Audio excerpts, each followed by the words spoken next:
तो आज हम बात करने वाले print culture and modern world की, जिसके अंदर हम प्रिंट के बारे में पढ़ने वाले हैं कि हमारी प्रिंटिंग कैसे स्टार्ट हुई।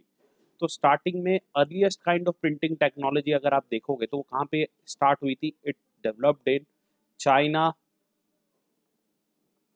It was developed in China, Japan and Korea. तो आप यहाँ देख सकते हो कि ये कहाँ डेवलप हुई थी, चाइना, जापान और कोरिया में। ये सिस्टम था हैंड प्रिंटिंग का। हम क्या करते थे, पेपर को रब करते थे एक इंक्ड सरफेस के साथ। जैसे कि आपने आजकल स्टैंप देखे होंगी, तो समझो बड़ी बड़ी स्टैंप थी ऑन वुड ब्लॉक्स। ठीक है जी। At both sides of the thin porous sheets could not be printed. यहाँ पे जो शीट थी वो एक ही तरफा प्रिंट हो सकती थी, दूसरी तरफ प्रिंट नहीं हो सकती थी। इसको हम एकॉर्डियन बुक कहते थे। क्या कहते थे इसको? Accordion book. And was folded and stitched at the side. मैं एक बार आपको इसका इमेज दिखा देता हूँ। तो आप ये देख सकते हो, ये होती है एकॉर्डियन बुक आपकी। समझ गए आप? दिस इज हाउ वी मतलब कि एकॉर्डियन बुक बनता है ये। ठीक है, और ये हमारा आंसर भी दे रखा है जो कि एकॉर्डियन बुक पे बेस्ड है हमारे क्वेश्चन का। ठीक है। सुपरबली स्किल्ड क्राफ्ट्समैन क्या करते थे, वो डुप्लीकेट कर सकते थे with remarkable accuracy the beauty of calligraphy. आपने आज की डेट में देखा होगा, पेंट से लिख देते हैं, पेंट से कुछ भी लिख देते हैं। आप दीवारों पर देखते हो, काफी सारी हमारी होर्डिंग सी बनी होती है दीवारों पे ही पेंट करके। तो they are very good at calligraphy, यानी कि लिखने में, कला में बड़े अच्छे होते हैं। तो ये लोग क्या करते थे, जो कैलीग्राफी में बड़े निपुण होते थे, यानी कि बहुत एक्सपर्ट लोग होते थे, ये वुडन फ्रेम पे कैलीग्राफी को मतलब आप समझो उसको बनाते थे। जैसे कि आज की डेट में क्या बनता है बच्चे, आज की डेट में हमारा जो इंक स्टैम्प होता है वो बनता है। ठीक है ना, वैसा सही तब बनता था। तो कौन बनाता है इसको? सुपरबली स्किल्ड क्राफ्ट्समैन बनाते थे, एंड बिल्कुल same to same remarkable accuracy के साथ वो बना देते थे। ठीक है जी। एंड आपने अब बुक देख ली कैसी प्रिंट होती होगी। तो इट्स लाइक अ स्टैम्प, बड़ी स्टैम्प होती थी वो, उसके थ्रू प्रिंट होता था। Why did the volume of print increase in China in the early period? देखो, चाइना एक बहुत ही बड़ी कंट्री है। ह्यूज ब्यूरोक्रेटिक सिस्टम, यानी कि वहां पे आईएएस जैसे हमारे यहाँ होता है ना, उसको ब्यूरोक्रेसी कहते हैं। आईएएस अफसर वगैरह जो होते हैं, ऑफिसर्स। ठीक है, तो वहां पे भी सिविल सर्विस के एग्जामिनेशन होते थे। तो उसके लिए टेक्स्ट बुक्स भी चाहिए रहती थी, and secondly number of examination भी ज़्यादा होते थे, क्योंकि कैंडिडेट्स भी हर साल बढ़ते जा रहे थे। तो that's why volume of print जो है वो इंक्रीज हो गया था चाइना में in the long, sorry, in the early period. How did a new print culture develop in China? एक नया प्रिंट कल्चर कैसे चाइना में डेवलप होता है इन दी 17th सेंचुरी इन चाइना। ठीक है जी।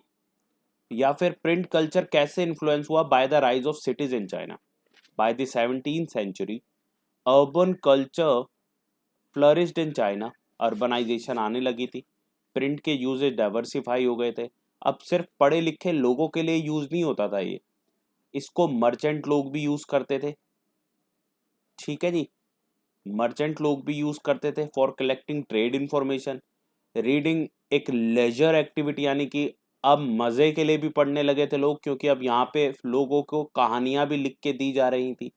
Autobiographies, poetry, anthologies of literary masters pieces and pieces, sorry, romantic plays, ये सब भी वहाँ पे प्रिंट हो रहे थे। आप लोग भी पढ़ते होंगे ऐसी किताबें, यहाँ पे ये भी पढ़ते थे।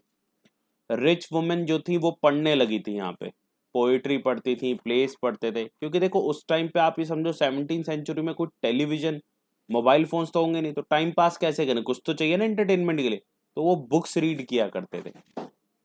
Wives of scholar officials also publish their works.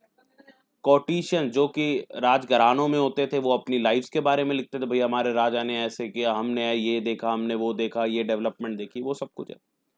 Development of new reading culture in China and the development of a new printing technology helped the development of print culture in China. Western printing techniques and mechanical presses were imported. ठीक है जी, बाहर के देशों से western printing technique से लेके आए, और मैकेनिकल प्रेसेस जो कि अपने आप चले। अभी तो इनको खुद मेहनत करनी पड़ती थी ना। मैं एक बार ये उसकी फोटो, तो आप देख रहे हो ये ऐसे होती थी। तो अब क्या है, इसमें हैंड के थ्रू करना पड़ता था, एक आदमी लगा हुआ है ना, वो खुद ही उसको चलाएगा। तो ये हैंड के थ्रू करना पड़ता था, but after the 17th century जब इन्होंने बाहर के देशों से उस चीज़ को इंपोर्ट किया तो मैकेनिकल थी, वो स्टीम इंजन वगैरह से चलती थी जब स्टीम इंजन बना। ठीक है जी, तो दिस इज आउट। ओके, और आज की डेट में तो ऐसी प्रिंटिंग प्रेसेस हैं। अब describe the development of print technology in Japan. अब जापान के अंदर बुद्धिस्ट मिशनरीज चाइना से जापान जाते हैं और वहाँ पे वो इंट्रोड्यूस कर देते हैं हैंड प्रिंटिंग टेक्नोलॉजी, जो कि स्टार्टिंग में हमने पढ़ी है AD 768 और 770 में। ओल्डेस्ट जैपनीज बुक, ये याद करना आपने, बुद्धिस्ट डायमंड सूत्र। ठीक है जी, ये उन्होंने बनाई थी। इसके अंदर 6 शीट्स ऑफ टेक्स्ट थे। अब 6 शीट भी उस वक्त बहुत बड़ी बात थी। और वुड कट इलस्ट्रेशंस थी। अब ये इलस्ट्रेशंस क्या होती हैं, इसकी फोटो भी आपको दिखा देते हैं। अब आप देखो, ये जो है, आप इससे समझ पाएंगे कि कैसी वुड कट इलस्ट्रेशंस होती थी। ठीक है जी, in medieval Japan, sorry, pictures were printed on textiles, यानी कपड़ों पे प्रिंट होती थी, प्लेइंग कार्ड्स पे प्रिंट होता था, एंड पेपर मनी वहां पे बननी स्टार्ट हुई। In medieval Japan poets and prose writers were regularly published, books were cheap and abundant, बहुत सारी थी। विजुअल मटेरियल भी प्रिंट करते थे जिससे कि इंटरेस्टिंग पब्लिशिंग होने लगी। In the late 18th century, flourishing urban circles at Edo, known as now अब टोक्यो के नाम से जाना जाता है, पहले ईडो के नाम जाना जाता था, illustrated collections of painting depicted an elegant urban culture। ठीक है जी, वहाँ पे जो पेंटिंग्स है वो ये दिखाती है कि कितना एलिगेंट वहाँ पे अर्बन कल्चर था। एलिगेंट बोले तो मतलब बहुत ही तरीके से लोग रहते थे। होपफुली यू कैन अंडरस्टैंड, जैसे आजकल हम कोट पैंट्स में रहते हैं। ठीक है, involving artist, courtesans and tea house gatherings, इन सब में आपका बहुत ही सुंदर सुंदर पेंटिंग्स दिखाई जाती थी।